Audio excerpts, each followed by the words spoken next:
오늘은 하나님께서 우리에게 세례 성만찬을 행하고 또 성찬에 참여하도록 귀한 은혜를 베풀어 주셨습니다. 그리고 우리에게 주신 하나님의 말씀은 주님의 만찬이라고 하는 말씀 제목을 주셨습니다. 주님의 만찬과 관련된 중요한 말씀을 받고 주의 만찬이 어떻게 생겼는지 이 부분을 역사적으로 좀 살펴보려고 합니다. 우리가 잘 아는 유월절 구약에 중요하죠. 유월절은 히브리어로는 패삭이라고 하고요. 영어로는 패스오버라고. 어원적으로 닮아 있죠. 패스오버도 결국은 패스오버는 우리가 잘 아는데 히브리어는 패삭이라고. 그렇게 어원적으로 큰 뿌리인 거죠. 우리가 잘 아는 것처럼 유월절은 출애굽의 구원의 은혜와 깊은 관련이 있습니다. 출애굽 사건, 구약의 하나님이 당신의 백성들을 구원하신 놀라운 구원의 역사적 사건. 근데 출애굽 사건과 유월절이 같은 날로 묶여 있는 거지. 그래서 출애굽의 구원의 은혜와 깊은 관련이 있는 유월절, 그리고 이 유월절은 이스라엘의 3대 명절 중 하나인 것입니다. 어제인가 그제 팔레스타인 그 사람들이 이스라엘을 공격했다.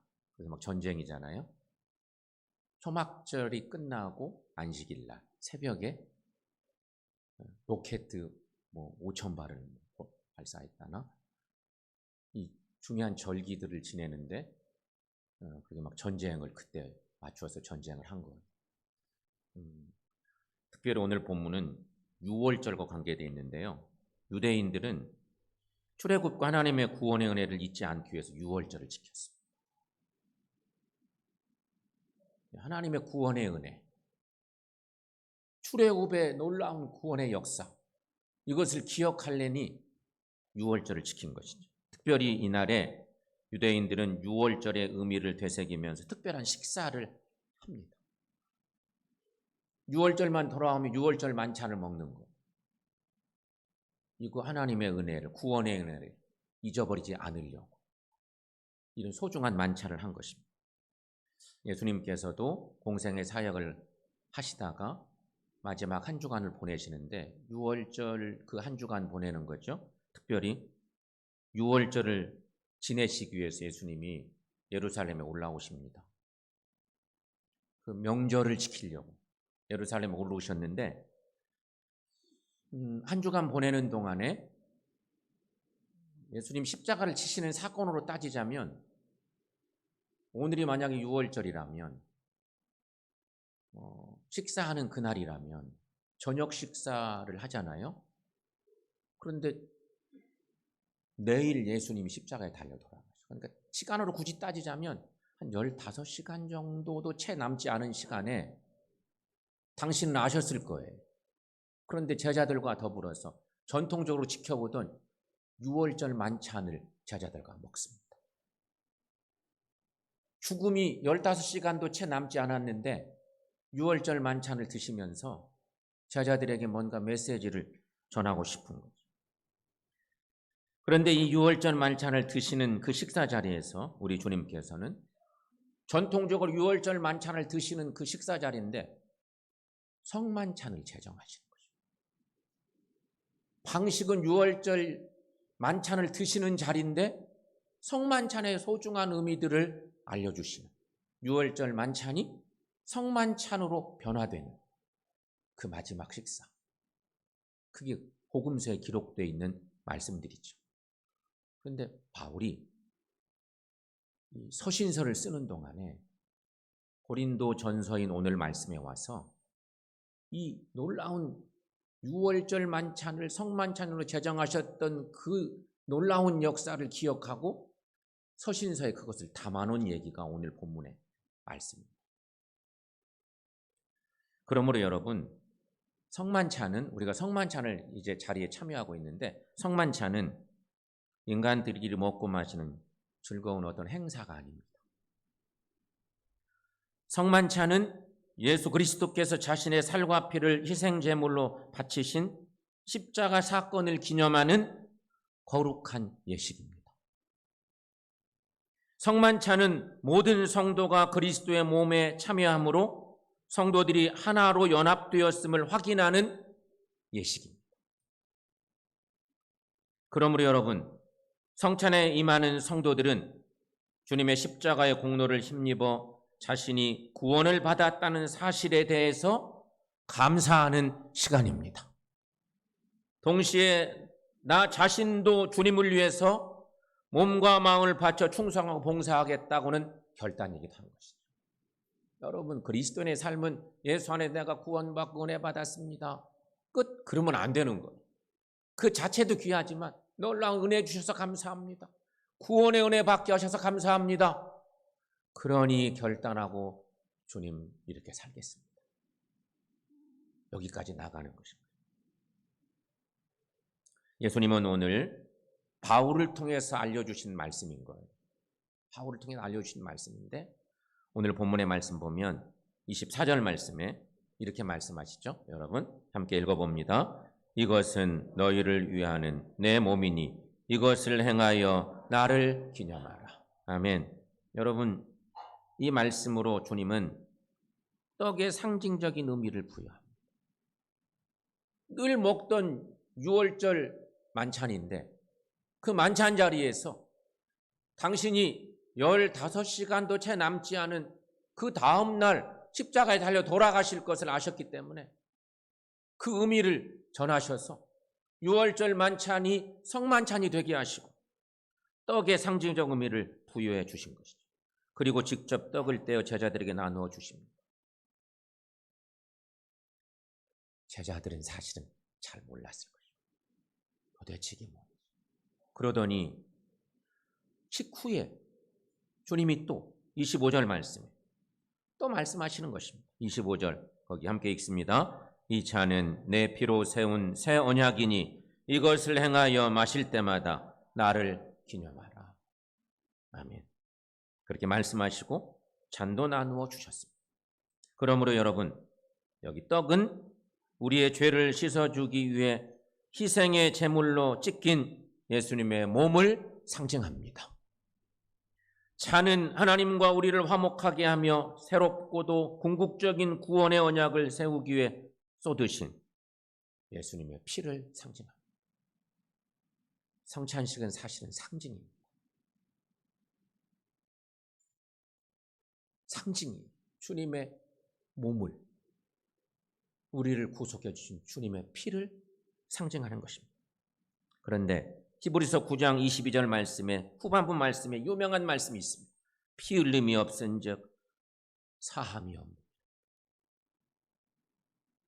피 흘림이 없으면 죄 사함도 없느니라. 그래서 주님은 우리의 죄를 위해서, 우리의 죄를 사해 주시기 위해서 피 흘려 죽기까지 복종하신 것입니다. 예수님은 우리를 위해서 십자가를 지셨습니다. 그렇다면 여러분, 주님의 만찬은 우리에게 무엇일까요? 오늘 본문의 말씀에 의지해서 생각해 볼 때 첫 번째는 십자가 앞에서 내 영혼을 점검하는 시간입니다. 영적 점검은요, 내 스스로 해야 됩니다. 누가 해주는 거 아니에요. 예배하는 시간에, 말씀 듣는 시간에, 기도하는 시간에, 우리의 삶의 자리에서 우리의 영적인 모습을 점검하는 시간인데 오늘 성만찬은요, 십자가 앞에서 내 영혼을 점검하는 시간입니다. 우리는 지금 이 떡과 이 잔의 상징을 통해서 십자가 앞에 서 있습니다. 이 시간은 나를 위한 십자가의 사건의 의미를 깊이 묵상하는 시간입니다. 우리가 취하게 될 떡은 바로 나를 위해 지키신 주님의 몸을 생각하도록 촉구합니다. 우리가 취하게 될 잔은 바로 나를 위해 쏟아진 주님의 피를 묵상하도록 촉구합니다. 특별히 오늘 본문의 말씀 중에 27절부터 29절까지 말씀은 주님의 만찬을 대한 우리의 자세에 대해서 엄히 경고하고 있습니다. 성찬을 함부로 대하면 그 죄라는 것입니다. 그러면서 말씀합니다. 오늘 말씀 여러분 27절부터 29절까지 함께 읽습니다. 그러므로 누구든지 주의 떡이나 잔을 합당하지 않게 먹고 마시는 자는 주의 몸과 피에 대하여 죄를 짓는 것이니라. 사람이 자기를 살피고 그 후에야 이 떡을 먹고 이 잔을 마실지니 주의 몸을 분별하지 못하고 먹고 마시는 자는 자기의 죄를 먹고 마시는 것이니라. 아멘. 성도 여러분, 우리는 성찬을 통해서 십자가 앞에서 나 자신의 영적 상태를 진지하게 살피셔야 합니다. 나를 위해 찢기고 쏟아진 주님의 몸과 피를 상징하는 떡과 잔을 그렇게 대하여 한다는 것입니다. 그래서 오늘 이 시간 십자가 앞에서 나의 영혼을 점검해내는 우리 모두가 되시기를 축원합니다. 두 번째는 성찬의 의미가 뭐냐? 둘째는요, 골고다 십자가에 내 영혼을 결박하는 시간입니다. 성찬의 시간은 우리의 영혼이 골고다 십자가 앞에서 예수 그리스도를 직접 대면하는 시간이기도 합니다. 이는 골고다 언덕이라는 역사적인 현장으로 거슬러 올라가서 십자가 사건에 직접 내 영혼을 결박하는 것을 의미합니다.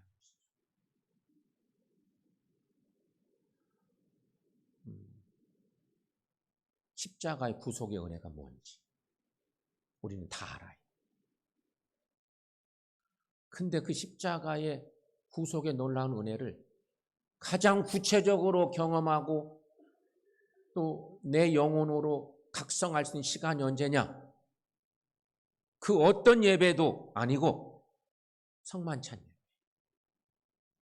성찬 예배 같이 십자가의 놀라운 구속의 은혜에 내 영혼을 결박시킬 수 있는 최고의 기회는 없는 거예요.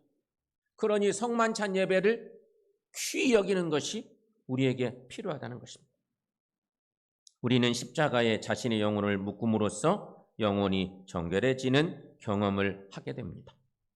여러분, 우리들은 이미 회개를 통해서 십자가의 은혜를 경험한 사람들입니다. 하지만 이제는 늘 자백을 통해서 일상의 죄를 정결하게 씻음받는 시간이기도 한 것이죠. 그래서 우리 주님께서 이런 약속을 주셨습니다. 요한일서 1장 9절에 사도 요한을 통해 주신 말씀입니다. 요한일서 1장 9절 말씀 함께 읽습니다. 만일 우리가 우리의 죄를 자백하면 그는 미쁘시고 의로우사 우리의 죄를 사하시며 우리를 모든 불의에서 깨끗하게 하실 것이요. 아멘. 그러므로 자신이 알고 있는 모든 죄악에서 영혼의 정결함과 자유를 얻게 되는 시간이 되시기를 축원합니다. 성찬에 참여할 때 떡과 잔을 손에 들고 알고 있는 모든 죄를 자백하십시다. 떡과 잔을 손에 드시고 성령님께 숨겨진 죄악을 드러내 주시라고 기도하십시다. 떡과 잔을 손에 들고 예수님의 은혜를 직접 체험하는 은혜의 시간이 되시기를 축원합니다. 세 번째, 정결케 하는 예수님의 은혜에 감사하는 시간입니다. 성찬은 바로 이런 시간입니다. 이제 떡과 잔을 손에 들고 그리스도의 보혈로 정결함을 얻었다는 사실을 확인할 수 있어야 합니다. 죄를 용서받았다는 확신을 경험해야 합니다. 떡과 잔을 손에 들고 내가 반복적으로 짓는 죄악의 구체적인 내용을 미워하고 그동안 하나님 용서해 주세요 그렇게 죄 용서를 구했는데 여전히 또 그 죄를 짓는 거야. 또 실수하고 또 죄 짓고 그런 우리의 죄악의 모습들이 있다면 죄를 용서받았다는 그런 확신을 갖고 반복적으로 내가 짓는 죄악의 구체적인 내용을 미워하면서 주님의 능력을 공급받는 시간이 되시기를 바랍니다. 그 능력을 주의 은혜로 사용하시기를 바랍니다. 여기서 주님의 은혜가 구체화된다고 믿습니다. 떡과 잔을 손에 들고 주님께 감사를 드리십시오. 온 역사와 우주를 통틀어 가장 위대한 사건이 내 영혼 속에서 반복되고 있는 것을 믿으십시오. 바로 하나님의 만져주심과 하나님의 빚어주심의 은혜가 있기를 축원합니다. 그러므로 여러분, 우리 모두 떡과 잔을 손에 드시고 우리 주님 예수 그리스도께 깊이 감사드리는 시간이 되시기를 축원합니다. 멀킨스라고 하는 사람은 주님의 만찬의 의미를 이렇게 멋지게 요약을 했습니다. 그는 이렇게 말합니다. 주님의 만찬은 단순히 하나의 종교적 예식으로 남아 있으면 안 되며 우리의 삶 전체를 둘러싸고 있어야 합니다. 주님이 제자들과 유월절 만찬을 성만찬으로 제정하실 때 아마 이런 마음으로 성찬을 행하셨을 것입니다. 그냥 일반적으로 먹는 식사가 우리 삶 전체가 이 성찬을 통해서 주님 뜻을 깨닫고 주님을 높이는 삶으로 변화돼 가야만 되기 때문에 주님은 제자들과 그런 식사를 하신 것이죠.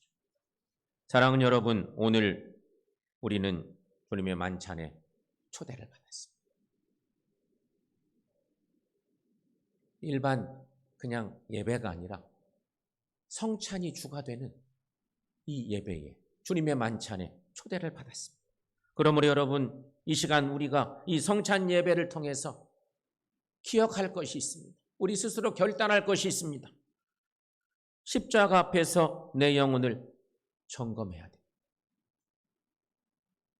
주의 성찬을 받을 때 내 영혼을 점검하십시오. 동시에 골고다 십자가에 내 영혼을 결박하는 시간이 되십시오. 신앙생활은 그래야 할 수 있습니다.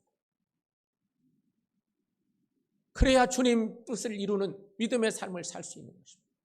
그리고 마지막에는 정결케 하시는 예수님의 은혜에 감사하는 시간이 되시기를 바랍니다. 사랑하는 성도 여러분, 우리가 주님의 만찬을 받습니다. 주님의 만찬을 통해 우리 주님의 구속의 은혜를 체험하시기를 축원합니다. 주님의 만찬을 통해 우리 주님과 하나 되는 은혜의 시간이 되시기를 축원합니다. 주님의 만찬을 통해 주님과 하나 된 우리가 더 나아가서는 옆에 앉아있는 우리 믿음의 지체들, 우리 주님이 사랑하는 모든 성도들과 주의 사랑 안에서 하나가 되는 은혜의 시간이 되시기를 축원합니다.